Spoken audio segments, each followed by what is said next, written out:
슬라이드 5번을 만들어 보겠습니다. 슬라이드 5번은 차트를 만드는 문제입니다. 그래서 점수 비중이 100점으로 높은 편인데 차트가 기능만 정확하게 알고 있으면 만드는 시간은 적게 걸리고 점수는 쉽게 받을 수 있는 문제입니다. 한번 만들어 보겠습니다. 파워포인트로 와가지고요. 5번 슬라이드 선택하고 제목을 입력하겠습니다. 이렇게 제목을 입력을 하고요. 네, 차트를 집어넣어야 되는데 차트라고 하는 거는 데이터를 가지고 그림으로 보여준 데이터의 값을 비교하는 그림을 보여주는 거잖아요. 그래서 데이터를 입력해야 차트를 만들 수 있습니다. 그래서 우리 문제지에서 보면은 이 차트 아래쪽에 있는 이 표가 있는데 이 표 값으로 지금 보여지는 차트가 만들어진 겁니다. 그러면은 일단 만들기 위해서 차트를 선택하고 데이터를 입력해 보겠습니다. 삽입에 가면은 여기 차트 메뉴가 있고요. 우리 문제지에서는 차트의 종류는 묶은 세로 막대형을 만들려고 했습니다. 그래서 차트를 선택하면 맨 처음에 세로 막대형 중에 묶은 세로 막대형이 선택되어 있는 상태에서 확인을 누르게 되면은 차트로 만들 그림에 대한 데이터를 입력하는 이렇게 엑셀 창이 나옵니다.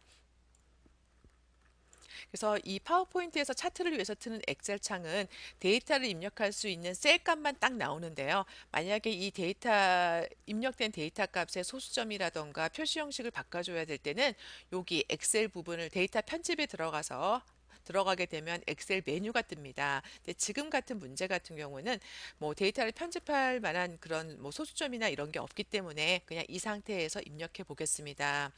그래서 비교를 해보면 지금 여기 있는 표를 이 엑셀 여기 나타난 표에다가 옮겨야 되는데 여기서 굉장히 주의할 게 뭐냐면 상단에는 계열이고 그다음에 좌측에는 항목이라고 되어 있는데 이게 우리가 보여지는 시험 문제지의 항목과 계열이 위치가 반대로 있습니다. 계열이라고 하는 건 뭐냐면 이 차트에서 이렇게 막대기로 보여주고 그다음에 꺾은 선율로 보여지는 이 값이 계열입니다. 그래서 지금 해당할 계열은 폭발과 누출 두 가지가 있는 거고요. 항목이라는 거는 폭발 안에서 2018년, 2019년 이렇게 해당하는 항목들이 5개가 있는 거죠. 그래서 우리는 지금 입력을 한다면 계열은 2개만 필요하고 항목은 5개가 필요합니다. 자, 요 해당하는 칸에다가 내용을 입력해야 됩니다. 그럴 때는 먼저 요걸 조절해 주겠습니다. 요 끝에 파란색 모서리 부분을 잡아가지고 이렇게 옮겨가지고 계열은 2개, 항목은 5개가 되게 해놓고 그다음에 이름을 입력하겠습니다. 첫 번째는 폭발이라고 하는 계열인 거고요. 그 다음에 이동할 때는 탭키나 방향화살표를 이용해서 옆 셀로 옮겨간 다음에 두 번째는 누출이라고 입력하고 그다음에 항목은 우리가 3개잖아요. 첫 번째 항목은 2018년이고 다음에 2019년 이렇게 항목을 넣어주겠습니다. 이렇게 넣어주고 다음에 지금 계열과 항목이 들어갔고요. 폭발의 2018년 값은 26이고 그다음 폭발의 2019년 값은 39죠. 해당하는 값을 여기 데이터에 넣어주겠습니다. 26, 그 다음에 39 이렇게 마저 다 넣겠습니다. 이렇게 데이터를 지금 다 입력하면 요 파란 선 안에 있는 것만 차트로 만들어지거든요. 그래서 만들고 나면은 다른 거 할 거 없습니다. 여기 엑셀표 데이터를 입력한 표에 프로그램에 X를 누르게 되면은 자동으로 이렇게 내용이 들어가 있습니다. 그래서 차트를 선택해서 우리가 원하는 위치로 가지고 오고 문제지와 비슷한 위치 크기를 갖다가 좀 늘려서 문제지와 비슷한 위치에다가 놓겠습니다. 요 끝 시작은 위에 제목을 항상 기준으로 하면 되겠죠. 위에 제목을 기준으로 해가지고 요렇게까지 오면 딱 맞습니다. 요렇게 넣어주고요. 그 다음에 문제지에 있는 조건들을 하나하나 해결하겠습니다. 묶은 세로 마트형 우리는 했고요. 차트에 들어가는 모든 글자는 굴림의 16에 외곽선을 주라고 했습니다. 외곽선은 차트 바깥쪽에 있는 검은색 선이 외곽선이죠. 그러면 일단 차트를 선택을 하고 굴림이고 굴림에다가 글자 크기는 16을 주라고 했습니다. 이렇게 주고 그 다음에 외곽선은 차트를 선택되어 있는 상태에서만 나오는 서식이라고 메뉴에 가면은 도형의 윤곽선이 있습니다. 그냥 검은색으로 지정해 주면 윤곽선이 들어갔고요. 그 다음 세부 조건에 들어가기 전에 우리가 만든 차트와 문제지의 차트를 비교해 보면 밑에 부분에 데이터 테이블 부분이 안 나와 있습니다. 그리고 우리는 지금 범례가 있는 있는데 여기에는 범례가 없죠. 그래서 이런 기본 모양을 맞춰 놓고 세부 조건을 해보겠습니다. 여기 지금 차트를 선택을 하게 되면 더하기 표시가 나오는데 더하기 표시를 클릭하면 범례가 체크가 돼 있죠. 우리 필요 없으니까 여기 풀어주면 없어지고요. 다음에 눈금선도 지금 여기에 없죠. 그럼 풀어주면 없어지고 우리가 필요한 거는 데이터 테이블인데 여기 테이블에 오면 하살표가 있습니다. 범례를 넣을 건지 안 할 건지 우리는 범례를 포함해서 이렇게 범례가 나와야 됩니다. 문제지에 보면 범례 모양이 나와 있죠. 이렇게 범례가 나오게끔 여기 넣어주고요. 그래서 기본 모양을 맞춰 놓은 상태에서 이제 세부 사항으로 들어가겠습니다.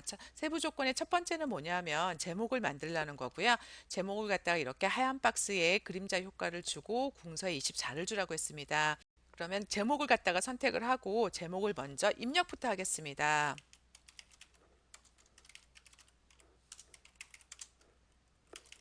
이렇게 제목을 입력한 다음에 제목 이렇게 박스를 선택해야 제목 전체의 어떤 글자 형태나 영향을 미치는 거죠. 선택하고 홈에 가가지고 글꼴은 굴림체가 아니고 궁서체를 주라고 했고요. 그 다음에 크기는 24를 주라고 했습니다. 글씨 24를 주고 그 다음에 흰색 바탕에 테두리를 주라고 했습니다. 제목이 선택되어 있는 상태에서만 뜨는 서식 메뉴에 가가지고 채우기는 흰색, 그다음에 윤곽선은 검정색으로 주면 테두리가 생길 거고요. 그런 다음에 그림자를 아래쪽으로 주라고 했습니다. 그 도형 효과에 가서 그림자 아래쪽 이렇게 하면 지금 제목 조건 첫 번째 조건이 완성이 됐습니다. 두 번째는 차트 영역은 노란색, 그림 영역은 흰색을 주라고 했습니다. 차트 영역 전체죠. 전체 노란색을 주고 그림 영역에 해당하는 이 부분은 흰색을 주라고 하는 게 두 번째 조건입니다. 그러면 일단은 제목이 아니라 차트가 선택이 되어 있는 상태에서 서식 메뉴에 가가지고 도형 색깔을 노란색으로 주고요. 그 다음에 여기 막대 그래프가 있는 가운데 부분을 클릭해 가지고 가운데 그림 부분이 선택됐을 때 채우기 색깔을 흰색으로 주면 지금 두 번째 조건까지가 됐습니다. 그다음에 세 번째는 누출 계열, 여기 지금 이 꺾은 선형으로 나와 있는 게 누출 계열인 거죠. 이걸 갖다가 꺾은 선형, 표식이 있는 꺾은 선형으로 바꿔주고 그다음에 이렇게 보조축을 주라고 했습니다. 그러면은 여기 차트에서 누출에 해당하는 게 주황색이죠. 주황색 막대를 선택하고 막대가 다 선택된 상태에서 마우스 오른쪽을 클릭하면 차트 계열 종류 변경이 있습니다. 얘를 클릭하면은 지금은 한 가지 모양으로 묶은 세로 막대형으로 되어 있는데 혼합형을 선택해서 혼합형이 뜨게 되죠. 그래서 폭발은 묶은 세로 막대형이고 누출은 표식이 있는 꺾은 선형으로 해주고 다음에 누출만을 위한 보조축을 여기다 만들었습니다. 그러면은 누출 값을 더 세밀하게 보여주니까 어떤 값의 변화를 더 확실하게 볼 수가 있습니다. 그래서 확인 눌러가지고 이렇게 만들어 주고요. 그 다음에 마지막 거 조건까지 하고 그 다음에 비교해 보겠습니다. 마지막은 값을 표시하라고 했습니다. 여기 지금 데이터 레이블이 표시되어 있죠. 2020년 것만 그랬을 때는 한번 이 막대 그래프 요 가운데 있는 거 한 번 클릭을 하게 되면 모든 파란색 막대 그래프가 선택이 되고요.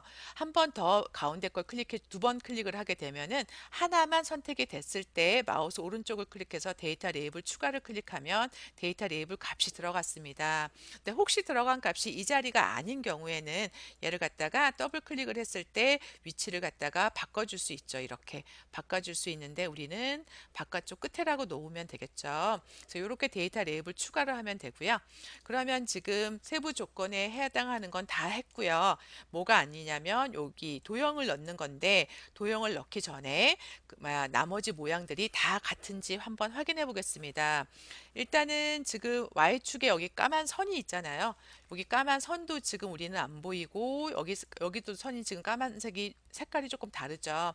그리고 그 다음에 여기 Y축 값은 0부터 60까지가 잘 맞네요. 그리고 또 어떤 게 안 맞냐면 여기 보조축이 안 맞네요. 보조축이 여기 선도 없고 그 다음에 선도 없고 그 다음에 이 값이 회계 형식으로 0이 나오지 않을 때는 건 회계 형식인데 회계 형식으로 보여줘야 되고 단위는 2단위로 보여줘야 되겠네요. 그러면 일단 Y축 선택해서 이 Y축에 윤곽선을 검은색으로 주면 지금 보였죠. 보조축도 선택해서 윤곽선을 검은색으로 주고, 다음 데이터 테이블도 선택해서 윤곽선을 검은색으로 만들어 주겠습니다. 그러면 지금 선의 색상은 똑같이 됐고요. Y축은 바꿀 게 없고, 그 다음에 보조축만 바꾸도록 하겠습니다. 보조축 값을 더블 클릭을 하게 되면 축 서식에 들어오게 되고, 그 다음에 시작 값은 0이 맞는데 단위가 2단위로 바뀌게끔 되는 거죠. 그러면은 엔터 치면 2단위로 바뀌었는데 0이라고 나오면 안 되는 거죠. 그거는 여기 표시 형식에 가가지고 일반이 아니라 회계 형식으로 바꿔주게 되면 이렇게 나옵니다. 근데 지금은 기호가 나와서 그렇죠. 여기 기호 부분을 갖다가 기호 없음으로 기호 없음이로 하면 원 단위가 안 나오고 일직선으로 나오고 그 다음에 이렇게 문제지와 똑같이 만들어졌습니다. 그래서 그러고 나면은 나머지는 특별히 문제될 게 없고요. 여기 표식 모양 자체가 여기 좀 더 네모 모양으로 크게 되어 있죠. 우리는 어떤 모양이냐면 동그라미 모양으로 되어 있고요. 그러면 여기 표식을 선택해서 여기 데이터 계열 서식에 오면 표식이 있는 위치는 외우셔야 됩니다. 여기 계열 옵션에 있을 것 같은데 거기 있지 않고 채우기 옵션에 있고요. 거기에 가서 표식에 가면은 옵션에 들어갔을 때 제공 모양에서 지금은 마른 목골을 선택해야 되고요. 그 다음에 크기도 너무 작으니까 한 10 정도 주면 되겠습니다. 그래서 이렇게 키워주게 되면은 지금 모양은 똑같이 잘 만들어졌습니다. 이렇게 만들어 놓고 그다음 마지막으로 해줘야 할 도형 삽입을 넣어 보겠습니다. 도형은 지금 말풍선이 들어갔고요. 여기에다가 미세 효과 같은 거 효과를 주고 도둠의 18을 쓰라고 했습니다. 그러면 일단 삽입해 가가지고 도형에 가서 모서리가 둥근 말풍선을 선택해 가지고 비슷한 위치에다가 이렇게 넣어준 다음에 여기 노란색 조절점을 당겨서 여기 숫자 레이블 값을 표시하도록 넣어주고요. 그 다음에 여기서 뭘 주라 그랬냐면 이 도형에다가 색깔을 주는 게 아니라 스타일을 주라고 했습니다. 이 도형에다 스타일을 주라고 했기 때문에 도형을 선택했을 때 도형 서식에 보면 도형 스타일이 있습니다. 도형 스타일에 들어오면은 여기 위에서부터 여기는 첫 번째는 파란 강조 그냥 색 채우는 거고요. 좀 내려오면 세 번째가 미세 효과 파란 강조 1입니다. 요걸 위 효과로 주고 그 다음에 여기에다가 글자를 입력하겠습니다. 최다 인원이라고 넣어주고요. 그런 다음에 다시 도형을 선택하고 홈에 가가지고 글꼴을 갖다가 도둠에 그 다음에 18포인트를 주라고 했습니다. 지금 18포인트 맞죠? 이렇게 주게 되면은 지금 문제지와 똑같이 다 만들어졌습니다.